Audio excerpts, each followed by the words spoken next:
भारत में करीब 260 मिलियन यानी 26 करोड़ टू व्हीलर्स हैं, जिनमें से 95% टू व्हीलर्स पेट्रोल पर चलते हैं। पर अब ये सारी गाड़ियां खतरे में हैं और इस खतरे का नाम है इथेनॉल। 2023 में हमारी गवर्नमेंट ने फोर व्हीलर्स और टू व्हीलर्स को लेके एक फरमान जारी किया, जिसमें हमारे टू व्हीलर्स और फोर व्हीलर्स को इथेनॉल से चलाने की बात की गई। रिसाइकल पॉलिएस्टर का उपयोग भारत में अपने फॉसिल फीडस्टॉक के आयात को कम करने के अलावा वस्त्रों की बढ़ती हुई मांग की भी पूर्ति करेगा। भाई और बहनों, गन्ने की अधिक पैदावार से किसानों का पैसा ना फंसे, इसका एक बहुत अच्छा तरीका है गन्ने से इथेनॉल बनाया जाए। पर अब प्रॉब्लम ये थी कि अपने इंडिया में 2023 से पहले इथेनॉल को लेकर के कोई कंपनी सीरियस थी ही नहीं, जिसका खामियाजा अब हम भुगतते हैं। डियर नितिन गडकरी जी के इथेनॉल ब्रांडिंग ने मेरी स्कूटी खराब कर दी है। मैं दिखाता हूँ आपको, ये देखो, तब ले भी नहीं रही स्टार्ट। ये देखो दिख रहा है।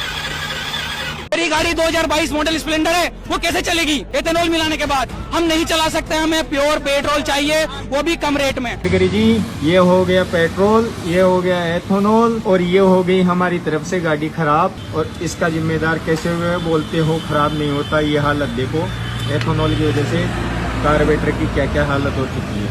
एग्जाम्पल के तौर पे बैंगलोर में एक महिला की स्कूटी बार बार बंद पड़ जा रही थी, और जब वो महिला अपनी स्कूटी को लेकर के मैकेनिक के पास गई तो मैकेनिक ने पूछा कि आपकी गाड़ी 2-3 दिन से बंद पड़ी थी, तो उन्होंने बताया कि हाँ, मेरी गाड़ी 2-3 दिन से बंद पड़ी हुई। और उस मैकेनिक ने जब उस महिला की स्कूटी का पेट्रोल टैंक चेक किया तो उन्होंने देखा कि जो इथेनॉल है वो नीचे बैठा हुआ है और जो पेट्रोल है वो ऊपर आ गया है। आपने अक्सर देखा होगा, जब पानी और पेट्रोल को मिक्स किया जाता है तो अक्सर पेट्रोल ऊपर आ जाता है, क्योंकि पेट्रोल की डेंसिटी कम होती है और पानी की ज्यादा। बस यहाँ पे पानी नहीं था, यहाँ पे था इथेनॉल, क्योंकि उनकी स्कूटी इथेनॉल से चलने के लिए नहीं बनी थी। इस वजह से उनकी स्कूटी का इंजन सीज हो गया। ये परेशानी सिर्फ एक के साथ नहीं बल्कि कई लोगों के साथ देखी जा रही है। रस्टिंग दिख रही है आपको? ये एक फौजी भाई की गाड़ी है, ये ज्यादा टाइम खड़ी रहती है, जंग लग गया पूरा। हाँ जी, रस्टिंग हो रही है अंदर। अभी गाड़ी में प्रॉब्लम आ रही थी पिकअप की, और गाड़ी बार बार बंद हो जा रही थी। गाड़ी माइलेज एकदम से नहीं दे रही थी, उसकी वजह से फ्यूल पंप को खोला गया। फ्यूल पंप एकदम से जाम हो चुका है। E20 पेट्रोल है जो आपको सामने दिख रहा है, इसमें 20% इथेनॉल है, जो कि इथेनॉल क्या होता है कि कुछ दिन में पानी बन जाता है और फ्यूल पंप को खराब करने लगता है।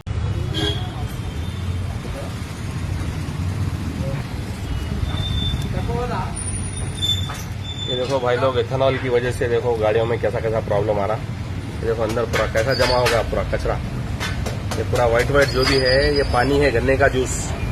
अब चलिए ये समझते हैं कि इथेनॉल का कॉन्सेप्ट आया कहाँ से और हमारी गवर्नमेंट क्यों फोर्स कर रही है इसे इम्प्लीमेंट करने के लिए। ऐसा नहीं है कि इथेनॉल आज से ही बनना स्टार्ट हुआ है या हम अभी से ही इथेनॉल को यूज कर रहे हैं। इथेनॉल एक बहुत पुराना बायो प्रोडक्ट है जिसे हम हजारों सालों से इस्तेमाल करते हुए आ रहे हैं, बस इसकी फॉर्म दूसरी थी। अब आप सोच रहे होंगे कि मोटरसाइकिल्स या मोटर कार्स को आए तो अभी चंद 100 या 150 ही साल हुए होंगे, और ये इथेनॉल इतना पुराना कैसे हो सकता है। अब इस बात को समझने के लिए आपको ये समझना होगा कि इथेनॉल बनता कैसे है। इथेनॉल को बनाने के लिए हमें सबसे पहले अल्कोहल बनाना पड़ता है, जो हम करीब हजारों सालों से करते हुए आ रहे हैं। इंसानों ने एशियन टाइम से ही अल्कोहल में महारत हासिल कर ली थी। अल्कोहल सिर्फ एक मटेरियल से नहीं बनता, ये कई तरीकों से बनता है। एशियन टाइम में अल्कोहल बनाने के लिए सबसे ज्यादा अंगूर यानी ग्रेप्स और शुगर केन यानी गन्ने का इस्तेमाल होता था, पर अलग अलग कॉन्टिनेंट्स में अलग अलग तरीके से अल्कोहल बनाया जाता था। शुगर केन, राई, फीट और बहुत सी चीजों को सड़ा करके अल्कोहल बनाया जाता था। अब ये समझता है कि अल्कोहल बनता कैसे है। अल्कोहल बनाने का मतलब किसी भी चीज को सड़ाना होता है, और इसके लिए सबसे आसान पड़ता है शुगर केन का जूस यानी गन्ने का रस। गन्ने के रस को वीट के साथ मिला करके फर्मेंट करने के लिए छोड़ दिया जाता है। 2 से 3 दिनों के बाद ये फर्मेंटेड शुगर केन का जूस अल्कोहल में बदलने लगता है। एशियंट टाइम में लोगों ने अल्कोहल तो बना लिया, पर इस अल्कोहल से एक बायोफ्यूल इथेनॉल बनने में सदियां बीत गई, क्योंकि हम हजारों सालों से अल्कोहल बनाते तो थे लेकिन सिर्फ कंजम्पशन के लिए। इसी तरह से एक बार एक इस्लामिक और यूरोपियन साइंटिस्ट ने अल्कोहल के ऊपर कुछ रिसर्च की, और वो ये देखना चाहते थे कि जब हम अल्कोहल को गर्म करते हैं तो उसमें से हमें क्या मिलता है। हालांकि उन्हें पहले से एक अंदाजा तो था कि अल्कोहल को गर्म करने के बाद उसमें से कुछ चिपचिपी चीज ही निकलेगी, लेकिन जाने अनजाने में उन्होंने पहला कदम रख दिया था इथेनॉल की खोज की ओर। और उन्होंने बहुत से तरीकों से अल्कोहल के ऊपर रिसर्च किया, और एक बार उन्होंने सोचा कि जिस तरीके से हम समुद्र के पानी को भाप बनाकर पी सकते हैं, तो क्या यही चीज अल्कोहल के साथ पॉसिबल है। इसे जानने के लिए साइंटिस्टों ने अल्कोहल को एक नियमित तापमान पे गर्म किया और उसके भाप को एक जार में ट्रैप करके इकट्ठा किया। तब जाके हमें इथेनॉल का सबसे पहला रूप मिला। पर ये इथेनॉल पूरी तरीके से प्योर नहीं था, और ना ही हम इससे कोई भी मोटर या व्हीकल चला सकते थे, और इस इथेनॉल को प्योर करने में ही कुछ सदियां बीत गई। साल था 1796। Russian German chemist John Tobias Lowitz ने अल्कोहल को पोटास के साथ मिक्स किया और उसे धीमी आंच पर गर्म किया, जिस वजह से अल्कोहल से पूरी तरीके से पानी का अंश खत्म हो गया और हमें मिला इतिहास का सबसे पहला प्योरेस्ट एथेनॉल, जिसमें इतनी ताकत थी कि वो किसी भी मोटर को आसानी से चला सकता था। 1826 में एक अमेरिकन आविष्कारक सैमुअल मॉर्सी इतिहास का पहला मोटर बनाया जो इथेनॉल से चलता था और इसके लिए वो काफी प्रसिद्ध भी थे। देन 1896 में हेनरी फोर्ड ने इथेनॉल से चलने वाली एक्सपेरिमेंटल कार बनाई जो इथेनॉल और पेट्रोल के मिक्स से चलती थी और ये कार सक्सेसफुल रही। और 1908 में हेनरी फोर्ड ने ही दुनिया की पहली मास मार्केट कार दी फोर्ड मॉडल टी का इन्वेंशन किया। ये पहली ऐसी कार थी जो इथेनॉल प्लस पेट्रोल पर चलती थी। हेनरी फोर्ड ने मॉडल टी के डैशबोर्ड पर एक ऐसा नॉब लगाया जिससे ड्राइवर सीट पे बैठा हुआ इंसान इथेनॉल और पेट्रोल को मिक्स कर सकता था। हेनरी फोर्ड के इस इन्वेंशन के बाद पूरी दुनिया की ऑटोमोटिव कंपनीज में सनसनी फैल गई और तब जाके लोगों को समझ में आया कि फॉसिल फ्यूल के अलावा भी बायोफ्यूल पे गाड़ियां चलाई जा सकती हैं। 1979 में ब्राजील में इटालियन ऑटोमेकर कंपनी फिएट ने ब्राजील में लॉन्च किया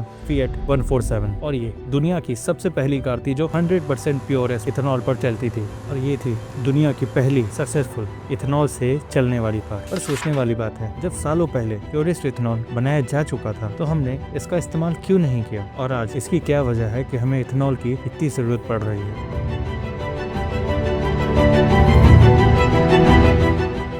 इसका जवाब साफ है। 90s और अर्ली 20s में कई सारी कंट्रीज में क्रूड ऑयल का भरपूर मात्रा में मिलना। इथेनॉल एक अच्छा बायोफ्यूल तो है पर वो कभी भी क्रूड ऑयल और पेट्रोलियम का मुकाबला नहीं कर सकता, क्योंकि हमें क्रूड ऑयल से सिर्फ पेट्रोल ही नहीं मिलता बल्कि वो हर एक चीज मिलती है जिसकी हमारी इकोनॉमी को जरूरत होती है। आपको ये जान के हैरानी होगी कि इस क्रूड ऑयल से करीब 6000 से भी ज्यादा तरीके के प्रोडक्ट्स बनते हैं जो हम और आप डेली यूज करते हैं, जैसे कि प्लास्टिक्स के कोई भी आइटम वो क्रूड ऑयल से ही बनते हैं। Fabric, medicine, personal cares, roads, infrastructures, jet fuel, diesel, petrol, motor oil, motor, nylon, polyester, acrylic, ink, paints, toothbrush, tyres, roads, balloons, rubbers items, मतलब ये काफी सारी चीजें जो हम रोजमर्रा की जिंदगी में इस्तेमाल में रहते हैं, ये सारी चीजें क्रूड ऑयल से ही बनती हैं। और जब बहुत से देशों में क्रूड ऑयल भरपूर मात्रा में मिलने लगा तो हमने इथेनॉल पे ध्यान देना कम कर दिया, जिसमें हमारा भारत अपने यूसेज का 80 to 90% क्रूड ऑयल बाहर से इंपोर्ट करता है, जिस वजह से हमें दूसरे कंट्रीज के ऊपर डिपेंडेंट रहना पड़ता है और दूसरे कंट्रीज के ऊपर डिपेंडेंट रहना हमारे लिए बहुत खतरनाक है। इसका उदाहरण हमें चंद कुछ सालों में ही देखने को मिल गया। 2022 में रशिया यूक्रेन वॉर से पहले क्रूड ऑयल का प्राइस था $90 पर बैरल। वॉर स्टार्ट होने के बाद ही $90 पर बैरल से $140 पर बैरल हो गया। उतने ही तेल के लिए हमें $50 एक्स्ट्रा